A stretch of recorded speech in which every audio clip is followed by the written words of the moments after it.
ചെട്ടികുളങ്ങര ഭഗവതിയുടെ 12ാം കരയായ മേനാമ്പള്ളിക്കരയുടെ സെക്രട്ടറിയും പ്രസിഡന്റും മറ്റ് ഭാരവാഹി അംഗങ്ങൾക്കും ഒപ്പമാണ് ഞാനിപ്പോൾ നിൽക്കുന്നത്. കെട്ടുകാഴ്ച നിർമ്മാണത്തിന്റെ വിശേഷങ്ങളെപ്പറ്റി അവർ പങ്കുവെക്കുന്നതാണ്. മേനാമ്പള്ളിക്കരയുടെ കെട്ടുകാഴ്ച എന്ന് പറയുന്നത് തേരാണ്. ആ തേരിൻ്റെ പണി ഇന്ന് വൈകുന്നേരത്തോടെ പണി പൂർത്തീകരിച്ച് വെള്ളയിട്ട് തൂക്ക് പിടിപ്പിച്ച് മേക്കുടരം കയറ്റി ഇന്ന് വൈകുന്നേരത്തോടെ പൂർത്തീകരിച്ച് വെക്കും. അപ്പോൾ നാളെ വൈകുന്നേരം ഒരു 3:30-4 മണിയോടെ ആണ് നമ്മൾ ക്ഷേത്രത്തിലേക്ക് ഈ കെട്ടുകാഴ്ചകൾ കൊണ്ടുപോകുന്നത്. അപ്പോൾ ഇതുമായിട്ട് ബന്ധപ്പെട്ട് ശിവരാത്രി മുതലാണ് ശരിക്കും ഈ 13 കരകളിലെയും ഈ കെട്ടുകാഴ്ചകളുടെ വർക്ക് തുടങ്ങുന്നത്. അന്ന് തുടങ്ങിയാൽ ഈ അശ്വതി ദിവസം പണി പൂർത്തീകരിച്ച് പിറ്റേ ദിവസം പിന്നെ വൈകുന്നേരത്തോടെ ക്ഷേത്രത്തിലേക്ക് എഴുന്നള്ളിക്കുകയാണ്. കഴിഞ്ഞ വർഷത്തെ അപേക്ഷ എന്തെല്ലാം മാറ്റങ്ങളാണ് ഇപ്രാവശ്യം തേരിന് വന്നിരിക്കുന്നത്? അത്യാവശ്യം മാറ്റങ്ങളൊന്നുമില്ല. പക്ഷേ തേരും കുതിരകൾക്ക് ചിലപ്പോൾ അവർ പൊക്കമൊക്കെ കൂടുന്നുണ്ട്. ഞങ്ങൾ ഇപ്പം കഴിഞ്ഞ വർഷവും അതിന് മുമ്പത്തെ വർഷമൊക്കെ ഇതേ പൊക്കത്തിൽ തന്നെയാണ് ഈ തേര് കൊണ്ടുപോകുന്നത്. ഈ തേരിന്റെ പ്രത്യേകത, തേരുകൾ 5 തേരുകളുണ്ട്. അതിൽ ഏറ്റവും ഉയരമുള്ള തേര് ഈ 12ാം കര മേനാമ്പള്ളിയുടെ തേരാണ്.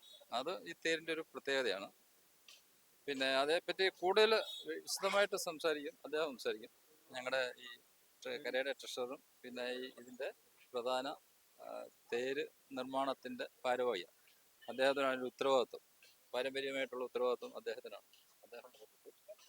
ഏകദേശം എത്ര ശതമാനത്തോളം പണി പൂർത്തിയായിട്ടുണ്ട്? ഇതുവരെ ഏതാണ്ട് 75% പണികൾ പൂർത്തീകരിക്കാം. ബാക്കി 25% നമുക്ക് പൂർത്തീകരിക്കാനുള്ളൂ. പിന്നെ അതിനകത്ത് ഏറ്റവും വലിയ പ്രത്യേകത എന്ന് പറയുന്നത്, പാരമ്പര്യമായിട്ട് ഇങ്ങനെ കൈമാറി വന്ന തലമുറയിലുള്ള ആളാണ് ഞാൻ. അല്ല വേറെയൊന്നുമല്ല. അതിനൊക്കെ പ്രായമുള്ളതാണ് ഈ മുത്തച്ഛി മാവ്. ഇത് നിങ്ങൾ ഏറ്റവും കൂടുതൽ എടുക്കേണ്ട ഒരു സാധനം. 13 കരയിലും ഇല്ല, ചെട്ടുകര പകുതിയുടെ എവിടെ ചെന്നാലും ഇല്ല. പിന്നെ ഇതിന്റെ വിശേഷത എന്ന് പറയുന്നത്, ഇത് കെട്ടിക്കഴിയുമ്പോൾ ഇതിന് വലിയ പ്രത്യേകതയുണ്ട്. കെട്ടുകാഴ്ച കെട്ടി നമ്മൾ വെച്ച് ഒരുക്കി കഴിയുമ്പോൾ ഭഗവതിയുടെ ഏറ്റവും വലിയ അനുഗ്രഹമുള്ള ഒരു കരയോഗമാണ്. അത് കൂട്ടായ്മയാണ്. ഇതിന്റെ ചുവട്ടിരിക്കുന്നത് എല്ലാവരെയും അറിയാം. അവർ കെട്ടുക.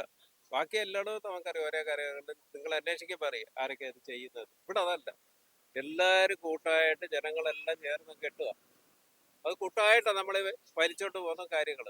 പിന്നെ ഇതിന്റെ കാര്യങ്ങളിനകത്ത് പ്രത്യേകിച്ച് ഒരേ വർഷങ്ങളിൽ മാറ്റങ്ങൾ വരുത്തും. പിന്നെ അലങ്കാരത്തിൽ മാറ്റങ്ങൾ വരുത്തും. അദ്ദേഹം പറഞ്ഞ പോലെ നമ്മൾ എല്ലാ വർഷവും ഒരുപോലെ അല്ല പോകുന്നത്.